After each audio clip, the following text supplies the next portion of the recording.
Hello, this is a response video to Vince's video of scenarios in wargaming. Firstly, apologies for not posting too many videos in the last few months. I won't get into details, but basically I've not been able to. So, what a fantastic topic to come back into. I've actually reached a phase where I'm no longer enjoying Age of Sigmar outside of Games Workshop, simply because everybody seems to comp the system so much that I'm beginning to believe that the word comp means removing the fun. As an example, I was going to play a game the other week, and the criteria was 2v2. And my friend said, oh, you need 50 points worth of units using this particular comp system, no more than 2 or 3 war machines and 2 or 3 something else, and then 3 heroes. Well, because I play Khorne, I don't have many war machines and monsters. That was it. I don't have too many monsters. So I created my units and I created my heroes. And then he went, no, that's 3 heroes between the 2 of us. And in the end, I just went, well, why can't I just play a free-flowing army? So anyway, basically, so going back to scenarios, I actually totally agree with Vince. At the very, very basic, the scenario is the whole reason you are playing that particular game. Why is your army meeting this particular army? If you then apply the fluff for the army, I tried to play my army according to the fluff. So I'm not going to play a Khorne army, and the object of the game is to defeat the bad guys and make the world all lovely and flowery and lovely. Because obviously Khorne, I'm all about chaos and so. Basically, how much does the scenario matter? I personally think that the scenario is the game, in the sense of, like I said, why are you actually playing the game? Now, I'll give you an example but I'll just backtrack a little bit. I think there's 3 kind of scenarios. First of all, there's why you're actually playing. Secondly, I like to create a personal scenario. Scenario I'm seeing as another word for target. You're targeting yourself to achieve something. One of the things that I said right from the start, when Age of Sigmar first came out, I like to know how strong my army is compared to my opponents. Not because I want to. I'm not a power gamer. I don't want. I want a fair battle. Otherwise, I'm not playing. It's simply a case of. Let's say, for example, under the old point system, if you've got twice as many points on the table as me, then obviously I'm expected to lose. If I lose the game, but I take out half of your army, or more than half, then there is a victory for me, because point for point, I've killed more points than you've killed. So although I've lost the battle overall, there is a victory for me. Another victory may be, I've killed all of your heroes, and although I've lost the battle, my heroes are still alive at the end of turn 6. There's another victory. So let me give you an example using a game that I played against a friend a month or so ago. Sorry, I can't sit still for some reason. So I played my friend.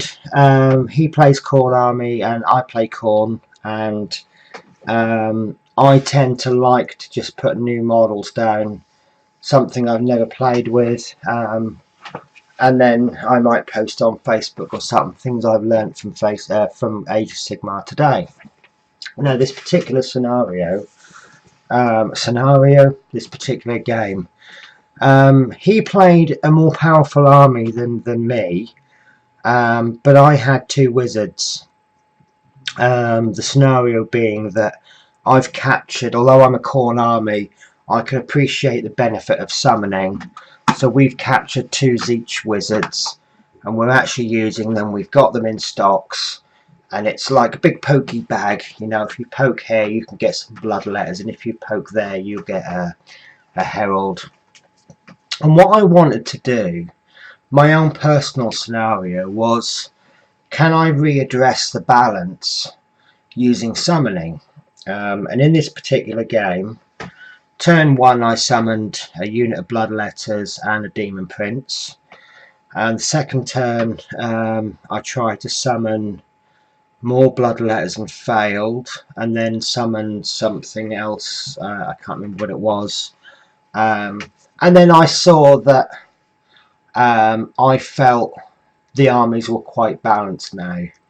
So within 2 turns I've managed to sort of bring more on. Now, he had a soul grinder which was quite powerful, was causing me a few problems. But one of the things that actually changed the whole game as far as I'm concerned, the GW store manager, he said, do you want to try a little experiment? I want to give you both a secret objective. And that will give you like a minor victory if you achieve this secret victory, secret objective. So he said, yeah, fine, we'll give it a go, see how it goes. You know, it's not like the whole world is riding on this game. It doesn't matter if it all goes wrong. Now, I can't remember what the objective was that my opponent got, but my objective was something about a village on the other side of the table. I had to go and raid this village, so if I managed to get 1 unit in my opponent in my enemy's deployment zone by the end of turn 4, I score a minor victory. So one of the units that I've been trying to play with and try and utilise properly for a long time is a Karanak. So obviously when I laid my deployment out, I nominated my Karanak's quarry, target this hero. I felt that what I've done in the past is I've ran my Karanak right from the start, way too early, which instantly makes him a target. So I kind of held him back. And then when the time was right, I ran my Karanak round the back of him, which of course my opponent spotted that. So what he did is he brought another unit back. This unit was supporting another unit of his, because obviously he'd seen another threat from another unit of mine, so he'd pulled that down to support it. Seeing my Karanak come round the back to supposedly attack his hero, so he pulls this unit back to support his hero. I've brought my Karanak in within 8 inches, and then as soon as I've got within 8 inches, I then summoned a unit of flesh hounds, because I can do that with my Karanak war scroll. He obviously knew I was going to summon these flesh hounds, because a couple of weeks beforehand I'd got all excited. I said, oh, look at this war scroll, oh, you can do this. So he's obviously thinking, oh, I'm under threat. As soon as I summoned the flesh hounds, I then retreated, because I wasn't actually after his hero. I was after getting this Karanak and flesh hounds into his deployment zone, and I used the hero to generate the extra unit of flesh hounds. Bang, get the flesh hounds and the Karanak into the enemy deployment zone, and suddenly I announced to him, oh, I've just scored a minor victory, because I've got this unit into your enemy deployment zone.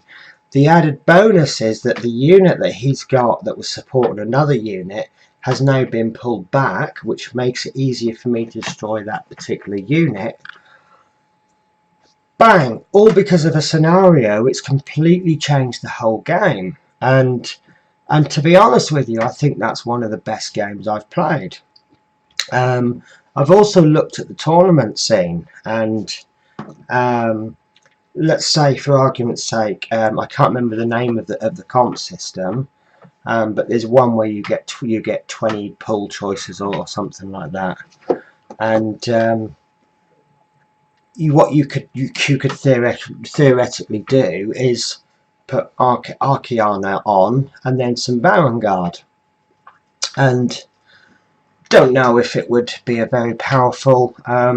Someone's told me that over 50% of the time when Archeon is selected in a tournament, he actually gets killed.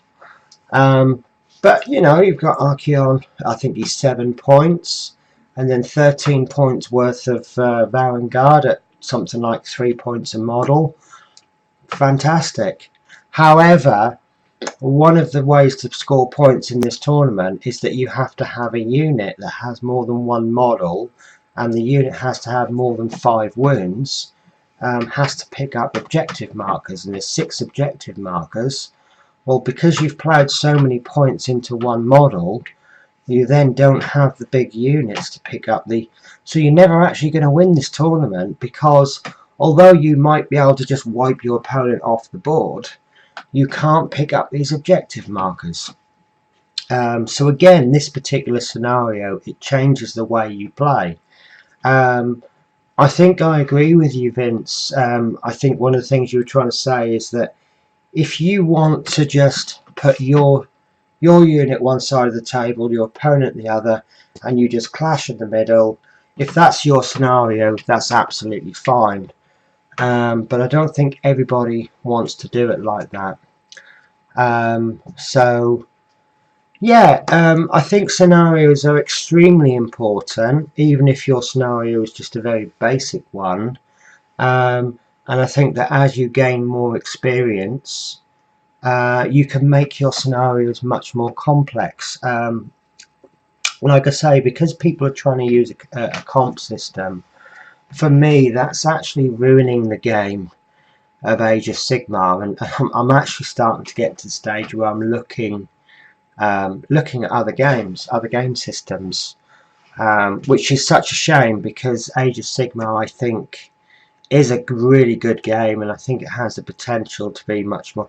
Obviously, this topic of the week is scenarios in war games, so I know you're not specifically talking about Age of Sigmar, but yeah, to answer the basic question, it's very important.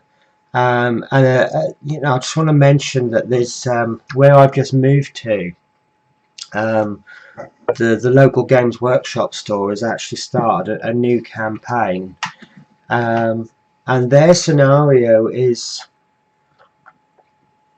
slightly different, in that it's not so much a scenario as more the way they make things work. You actually gain experience. I think it's quite kind of a play on the old Path to Glory that came out over Christmas. So you have I think you have 2 units and a hero, and that's your army. And then as you fight, you lose troops, or you beat your opponents. You gain experience. And then obviously you can build your army from there. You can replenish lost troops, or perhaps increase the size of units. So again, the scenario there, is that you are trying to learn how to play the game. I mean, can that be a scenario, learning how to play? I struggled in one of the games that I played where we just played way too large, and we were just dealing with war scrolls, and we were spending more time checking war scrolls and reading the rules than we were actually playing the game. So this particular tournament campaign that we're going into, I've selected a slaughter priest as my general and 2 units of blood warriors, so I'm dealing with 2 war scrolls.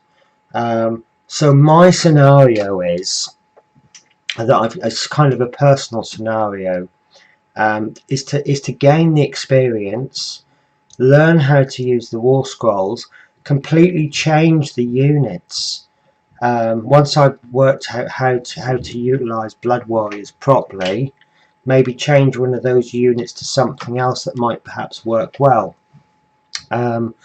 So I think it's not just scenarios are important. I think it's personal scenarios, personal goals. I mean, to be honest with you, you change the word scenario to just about anything else. I think you've still got the same conversation. Scenarios in war games, personal goals in scenarios, campaigns in scenarios. I think that they all exist to add a flavour to the game, and they add. I'm going to probably make a word up here, but create a lastability. If you played Monopoly all the time, 2 or 3 games of Monopoly every single day, the actual basic game of Monopoly is the same. You have your token, you move around the board, you buy houses, you buy hotels, you win and you lose. That's it. The basic stays the same. What actually makes the game fun is your opponent that you play, their particular play style. Sometimes you have to change your own play style. Whereas in war games, that's how it works. Your opponent, how does your opponent play? And again, you know, you might be faced with an army that you just can't beat in combat.